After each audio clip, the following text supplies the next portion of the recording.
Navy Airman Roger Fortson lost his life to police violence in his own home after an incident that should not have happened.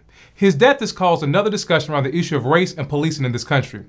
I want to tell you about what happened to Roger and how it's happened before, and why I think that Roger's family might have a hard time holding the officer that took his life accountable for what happened. This video will be like a mini law school class, because in order for you to understand the uphill battle that Roger's family is facing, I'm going to have to teach you about the concept of reasonableness under the Fourth Amendment. 23-year-old Roger Fortson was a dedicated airman stationed at Hobart Field. He worked as a gunner in the 4th Special Operations Squadron. The incident that took Roger's life happened on May 3, 2024. It was a regular day for Roger, who was at his off-base apartment in Fort Walton Beach, just a few miles from Hobart Field. Unbeknownst to Roger, events were set in motion that he had nothing to do with that would end up costing Roger his life. At around 4:30 p.m., the Okaloosa Sheriff's Office received a call about a disturbance at Roger's apartment complex. What the disturbance was about is still unclear. Body cam video from this incident shows a sheriff's deputy going to Roger's door and knocking on it. The video shows the deputy announcing himself as the police. At the time, Roger was on a FaceTime call with his girlfriend. Roger had nothing to do with the disturbance, and his family maintains that the police had the wrong apartment. Hearing the banging on the door, Roger retrieved his weapon, which he was legally allowed to have. When he opened the door, Roger had his weapon in his hand and it was pointed downward towards the ground. The sheriff's deputy immediately fired at Roger several times. Roger died from his injuries. We can look at the case of Andrew Scott, who died in an eerily similar way in Leesburg, Florida in 2012. Andrew Scott was 26 years old and worked at a pizza restaurant. He had come home after working that evening, and Andrew and his girlfriend Miranda were watching TV when they heard a loud banging at their front door. Andrew and Miranda put on clothes, and Andrew grabbed his weapon that he also was legally allowed to have and possess, and he went to the front door. When Andrew opened the door, he was immediately fired at 6 times by Sheriff's Deputy Richard Sylvester. Andrew died from his injuries as well. How the police got to Andrew's apartment is a strange and odd story by itself. Earlier that night, Deputy Sylvester saw a motorcycle speeding and failed to catch that person. Deputy Sylvester couldn't identify the motorcycle or what color it was. Around the same time, an armed suspect on a motorcycle committed a crime about 5 miles away. Deputy Sylvester heard on his police radio that another officer had found a worn motorcycle outside of an apartment complex about a mile from where he had chased this person speeding earlier that day. There was absolutely no reason for Deputy Sylvester to believe that the person he chased was the same person involved in the armed robbery.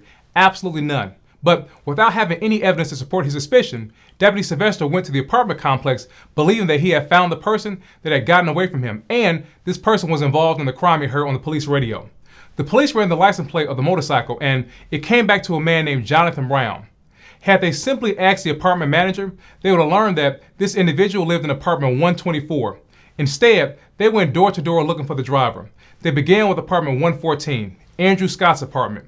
Despite the fact that they had no reason to believe that the occupants of apartment 114 had anything to do with the crime or the motorcycle, the deputies took tactical positions around the front door with their weapons out and drawn. Deputy Sylvester banged on the door so loud that a neighbor came out to see what was going on. Another deputy told the neighbor that they were looking for the owner of the motorcycle, and then the neighbor then told them that this person lived in another building.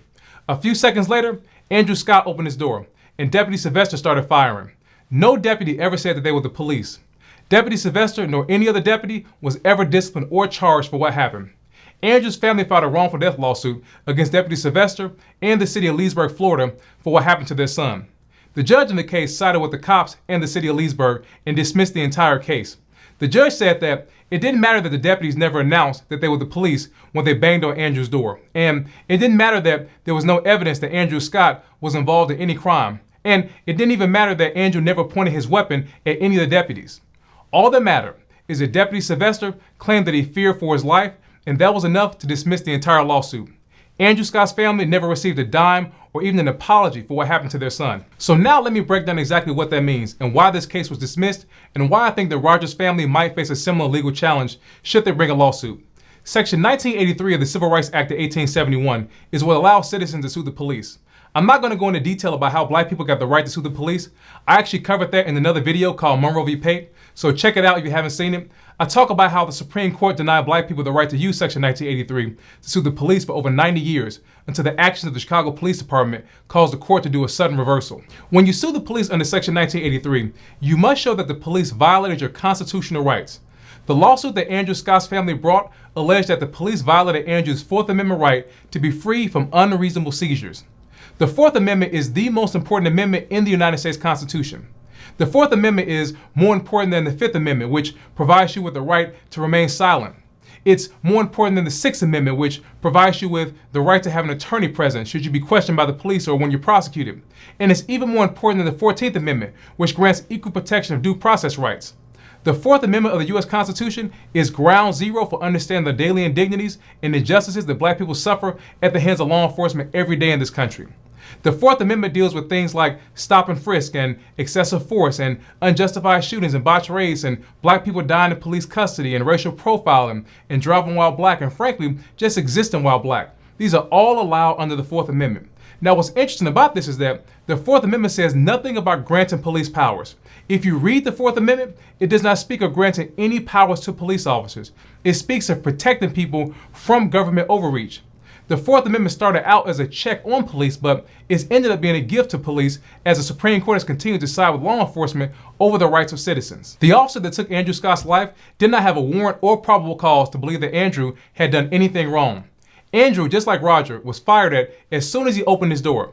The Supreme Court has said that the reasonableness of an officer's actions must be examined when determining if a citizen's rights have been violated. Now, I know what you're probably thinking. You're probably thinking, how is it not unreasonable to fire at someone who has done nothing wrong and is holding a weapon in their home that they are legally allowed to own? So after the Supreme Court gave citizens the right to sue the police in Monroe v. Pape, the court went to work on defining what the police cannot do and what they can get away with. As the court has continued to develop what is protected under the Fourth Amendment, it has also continued to side with law enforcement and officers who violate citizens' rights.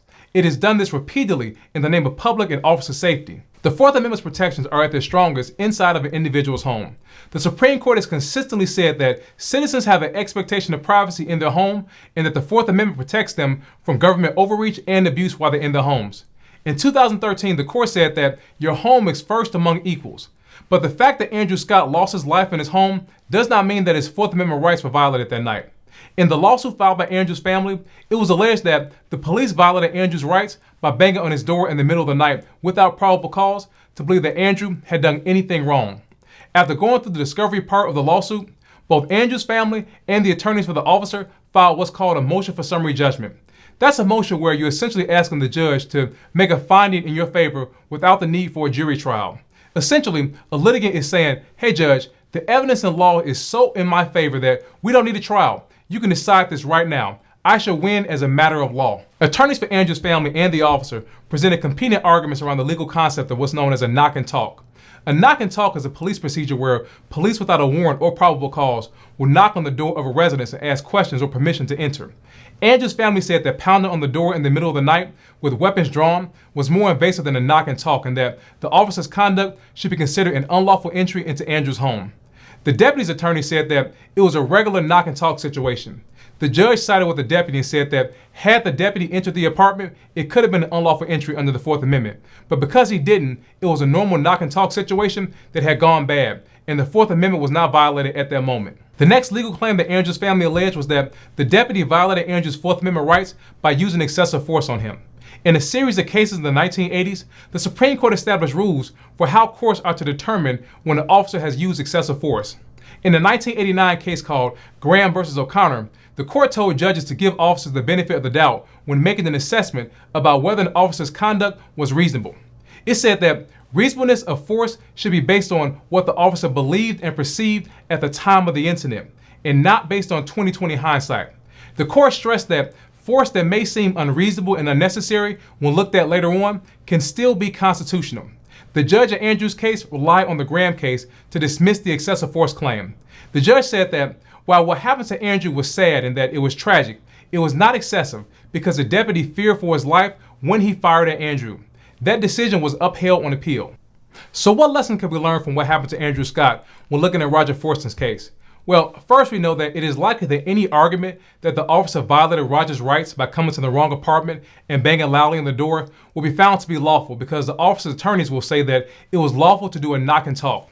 Second, the officer's attorneys will probably argue that the officer's actions were reasonable and there was no excessive force, and he'll have case law to back him up because he'll say that I was in fear of my life under Graham. You can thank the Supreme Court for this. The Supreme Court has done more to empower the police to carry out the kind of policing practices that are driving black people into prison and leading to fatal outcomes for black men and black women all across this country than any law could ever do. What do you think about what happened to Roger Fortson, and how does it make you feel knowing that his family not be able to get justice and hold the officer accountable for what happened to him? Drop me a comment down below and let me know what you think.